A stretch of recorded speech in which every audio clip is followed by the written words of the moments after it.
Hey, it's Isaiah from the Inner Health Foundation. Welcome. Today, I want to talk to you a little bit about comparison to begin with. We'll see where it goes. We live in a society where comparison is it's constant. People are living in a mode, I think, and what I see and experience, they're living in a mode where they're really dominated by feelings of lack, and they're feeling as though they really, out of that comparison, whether it's here on Facebook or in their town or their home or their family or friends or the circle of people that they know, feeling like inadequate within that in some way, and feeling like they really, the comparison is drawing them out and really distracting them or triggering them to want more than what they have.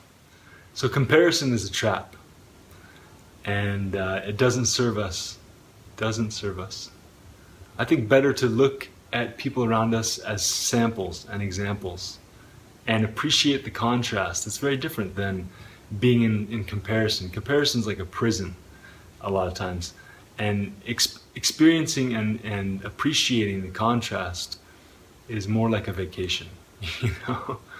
I can witness other people and the differences, and I can appreciate them for who they are, what they have, and how they're experiencing themselves, or at least how I perceive that to be. And I can learn from it, and as opposed to lose myself to my delusion or my projection around what I think it's like to be them or have that or whatever. I fall into comparison sometimes as well, and other pitfalls in my mind, and yet I return to a place of reverence and connection and love and inner growth and development and humility, because I know that's the juice. That's what I'm here to do. That's what I'm here. That's what my life is for. That's why I'm in a body, is to experience these higher qualities.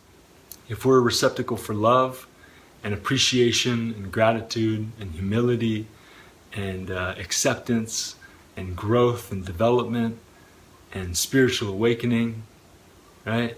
Openness and love. We cultivate these qualities in us, and we become that. We become that to a degree, and we become a magnet of that. And the universe starts to deliver that energy back to us because we've connected with it, we've embodied it, and we've created a space inside of us to resonate and relate through that energy, through that higher quality. I tend to think of it as like a lottery. We all won the lottery. Here we are in a body, breathing for us. We can accentuate it, but it's happening. It's happening for us. We have to do so little. This is a free ride. And if we can allow life to move through us, if we can allow ourselves to be resonating in a state of love and in a place of acceptance, and allowing the universe to make love to us, to flow love through us, right? And drop the comparison and the self-hatred and all the different limitations that we put in the way of the universe from placing and interchanging and interacting with us through the love, then we can really enjoy this life. See if you can open yourself up to be a vessel for love in your life in a way that you're not now. See if when you're in a place of comparison or distraction or lack of self-acceptance, see if you could recognize that all life wants is to mirror to you what it is you desire, to give to you, to flow through you, to make love with you. Ultimately, life is here to love through us. It's a beautiful thing.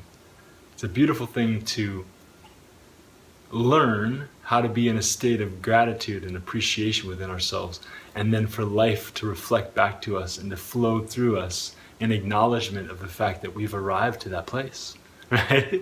We've arrived in a place of openness enough to where life can just come in and come through, and that's all it wants to do. All those parts and pieces of us that we think are ugly or hidden or that we don't feel open sharing, those parts that we don't want anyone to see or feel, the vulnerabilities, those are the things life loves. There's someone that says life wants to kiss that. Life wants to kiss those parts and kiss those pieces of us. You know? We've all had moments when we actually let go to full vulnerability and we get kissed.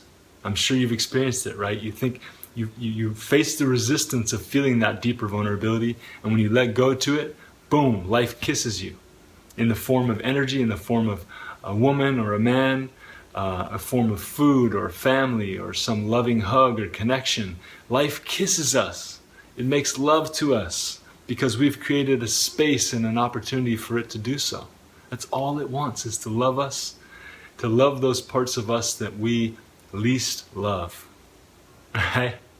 That's what it's attempting to do all the time. And I think a lot of the challenges that come our way, the perceived challenges, at least for me in my life, have just been a reflection of that. It's like life trying to work its way in. Hey, let me love you. Let me get in there.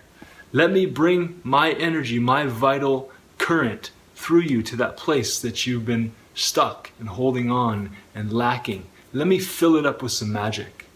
And my resistance to allowing that process to come through is the suffering.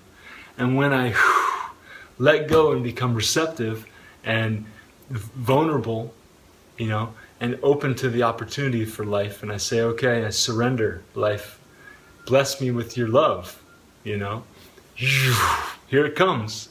Here it comes. That's all it ever wants to do. That's what it's designed to do. So, that's an art form in itself, right?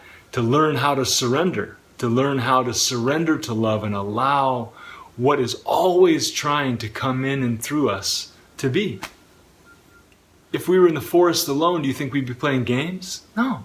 We'd be authentic, completely in tune with who we are in the moment as an animal, as a spirit, as a human being, as a sentient being. We would be ourselves, and we would be whole in the experience of ourselves in relationship with nature. When we get into the reflexive relationship with other people, we get stuck in these mental traps and these projections in a much stronger way. I don't know if you've ever experienced it. When I get in nature, there's nothing except for the moment and the sensation and the experience of my breath and my body. And it's extremely healing because there's nothing, there's no distractions. My mind's not tuning in to other people and other things. I'm just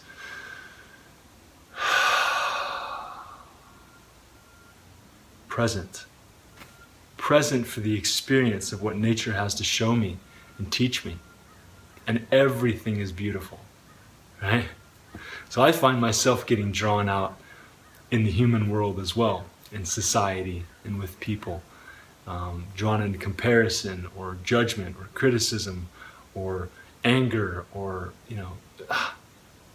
inadequacy or superiority, right? All these things in different moments. When I'm in nature, it doesn't happen. When I'm in my nature, it doesn't happen. I really feel like this is a beautiful life. And the more I learn how to surrender into myself and into the moment, the better it gets. I think heaven is on earth. Heaven is in this body, in this time. Let's appreciate this moment so much that we never get to that point 10 years from now where we're longing and wishing we could turn back to this point. And in this point, this moment, we're not appreciating enough of ourselves or of this life right now. Thinking that some time, some way, we'll get there. And then years go by, and sure enough, we're in a place of still stuck, wishing we could come back to this place again. It's ridiculous. It's ridiculous when I catch myself in a place of that, thinking that, well, I'll get there. I'll get there someday. I'll let go. I'll surrender someday. A few years from now, I'll surrender and I'll accept myself and I'll be in a place of, total reverence and appreciation. And years go by and we're not, because we kept having that perception, and sure enough, we wish we could come back and do it again. So let's not do that. Let's do it right now to the best of our ability. And as long as we're doing it to the best of our ability, we won't feel the need to do it again. We won't feel resentment for what we haven't done because we'll be so present now. We'll be present enough, right? We'll be present to the best of our ability. We'll be accepting and loving and oriented towards the life we want to live in this moment to the best of our ability, and that is all we have to do. There is nothing to compare to. There's only this qualitative connection with ourselves that we continue to build. That's it. So let's start right now and let's build it together. Let's build it in ourselves. Let's surrender. Let's appreciate. Let's be humble. Let's be strong. Let's be powerful.